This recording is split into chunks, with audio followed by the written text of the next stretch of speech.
What's going on, guys? Welcome back to the channel. I am back in the Criterion corner today because it's November 7th, which means it's time for another 50% off Criterion sale all month long at Barnes & Noble stores. And I have once again teamed up with Barnes & Noble to remind you of all these amazing titles that have come out from Criterion since the last Barnes & Noble sale back in July. So stay tuned. We'll be talking about a bunch of new Criterion titles in this video and hopefully helping you put together your shopping list for the sale this month.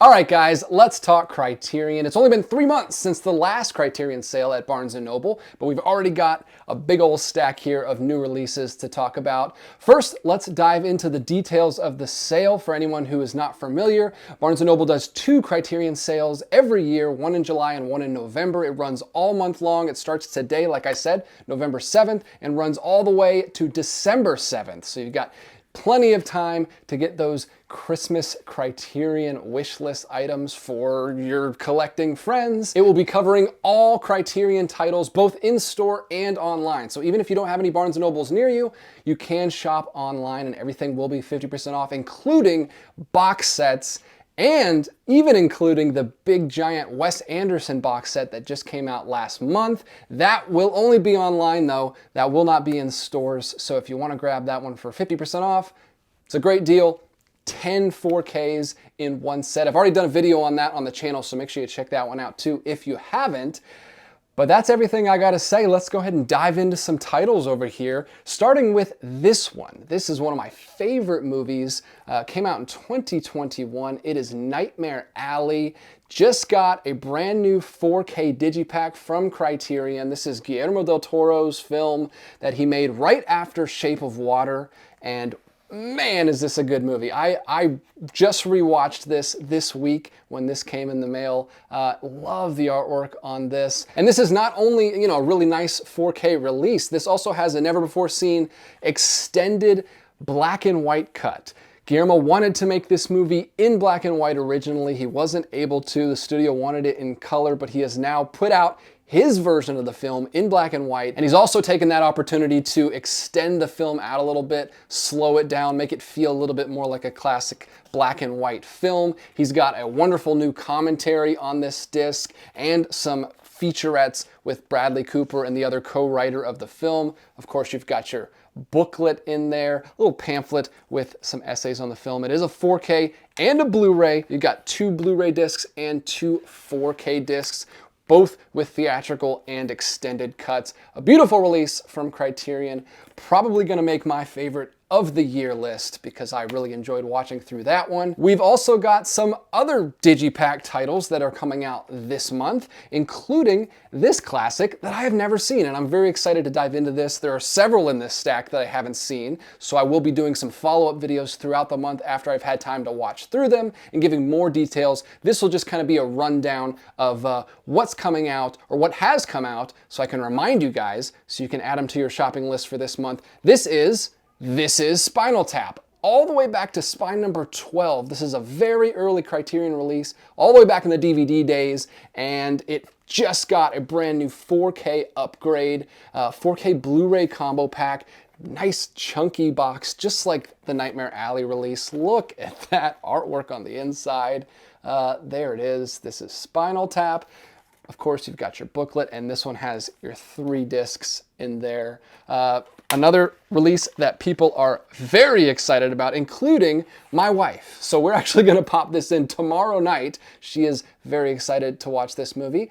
People on the channel who know her tastes that have been watching for the last couple years have highly recommended that one to her. She loves a good comedy, especially that kind of dry mockumentary style. So can't wait to check that one out. Next up, we've got another one of my favorite directors. We've already talked about Guillermo del Toro. Now we've got Wes Anderson, who just got 2 new 4K digipacks added to the collection. We've got Isle of Dogs and The French Dispatch.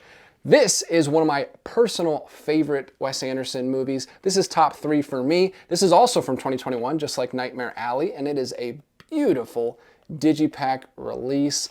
Very hefty release with artwork all over the place, depicting all the different vignettes in this film. We got a 4K and a Blu-ray disc, and in this one, we've got the standard essay book, a thicker book on this one, and a poster in there, which Criterion doesn't normally do. And we've also got Isle of Dogs, another beautiful digipack release. This is one I'm excited to go back to because I've only seen it once, a long time ago when it first came out.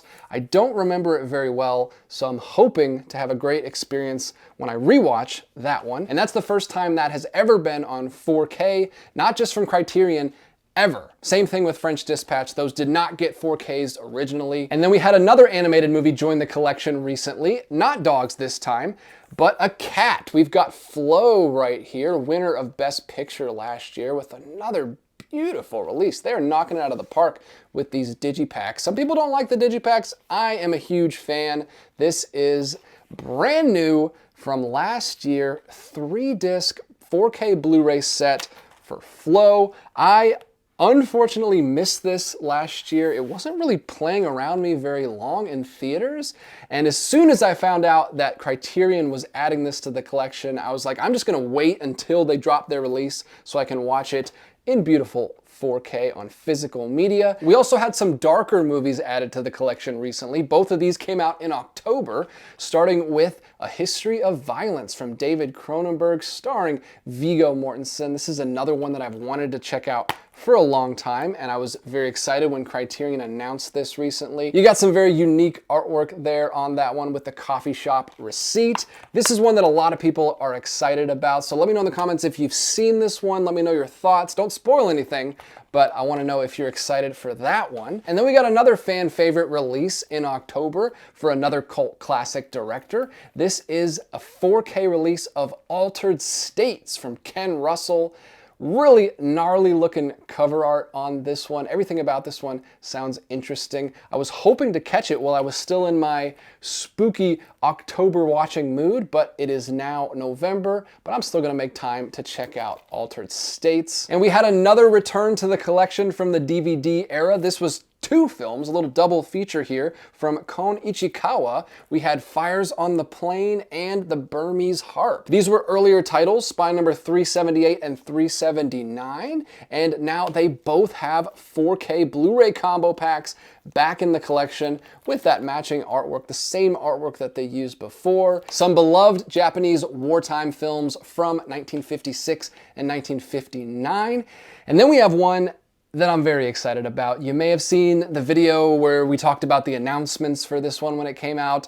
This one is way at the top of my list. I've been wanting to check this out forever. I did a big Pasolini watch through earlier this year, watched all of his films, and he was heavily inspired by the Italian neorealism movement that had happened a couple decades before in the 40s. And this is one of the key films that kicked off that neorealism movement. It is Vittorio de Sica's Shoeshine, getting a 4K Blu-ray combo pack. I'm so excited to finally watch this. Like I said, this one's been on my list for a few different reasons. I'm interested in Italian neorealism, but I'm also just interested in stories about childhood in general. This is about 2 young boys who get themselves into trouble. I've heard it's a downer. It's not going to be an upbeat, uplifting movie, but I can't wait to watch this one. Love the design all the way through on this one. That one's been a long time coming, and that's gonna be one of the first ones I throw in. That's from 1946. Next up, we've got a very interesting one. This is one that my wife is actually very excited to check out. It's perfect for this month. It's November. We gotta watch some noir films for Noirvember, and this is Cairo Station from 1958. This is heavily inspired by noir. It's a crime story from Egypt. This is an Egyptian film. It is in Arabic with English subtitles, just 76 minutes long. Nice breezy crime film. Exactly the kind of movie that my wife likes to watch, especially this month. So I can't wait to watch that one with her. Just a couple more here. Speaking of crime films, this was also an October release. Deep Crimson from 1996. So not a noir film, but maybe kind of a neo-noir. This is a film from Mexico, and it is described as a perverse portrait of obsessive love. It's about a con man who is joined by a female partner, and as they commit crimes together, I guess they start forming this very unhealthy relationship. Sounds like another one that my wife would love. She loves crime stories, and I'm very interested in that one as well. Have not seen enough Mexican films in my life, so I got to add that one to the list. And then we've got one more that I'm really interested in. This is one that I requested specifically. It's another 90s movie. It is called Compensation. And it is also about love, but I believe a more healthy relationship than that one. It's actually cool though. It's got two kind of parallel stories in this. One from 1910 and one from the 1990s, so both ends of the century, and exploring the complexities of relationships in both of those different eras. I think that sounds fascinating. It's also only 92 minutes, so a nice breezy film. Some of these Criterion movies get quite long, but several of those in the stack I should be able to just blow through this month. I'm going to try to get through as many as I can for you guys, and I want to do more detailed recommendation videos later on. So if you're on the fence and you're not sure if you want to pick any of those up yet, more videos will be coming, so stay tuned. I just wanted to give you a quick heads up and announce the sale today so you guys can head out to your stores and pick things up before everyone else gets there, before all the other collectors take everything off the shelves. But that's all I got for you today. Hopefully that was helpful for you. I'll talk to you in the comments down below. Please let me know if you have any other questions about the sale, and I'll try to respond down there. Be sure to leave comments down below for Barnes & Noble. They do take a look at these videos, so let them know how much you appreciate these 50% off sales and how much you appreciate them supporting physical media and carrying other boutique labels. Also give the video a thumbs up and share it with any collectors that you know. Barnes & Noble has been doing a great job of keeping physical media alive in stores this year, and I want to do my part and spread the word as much as I can. Thank you so much for watching, and until next time, keep collecting.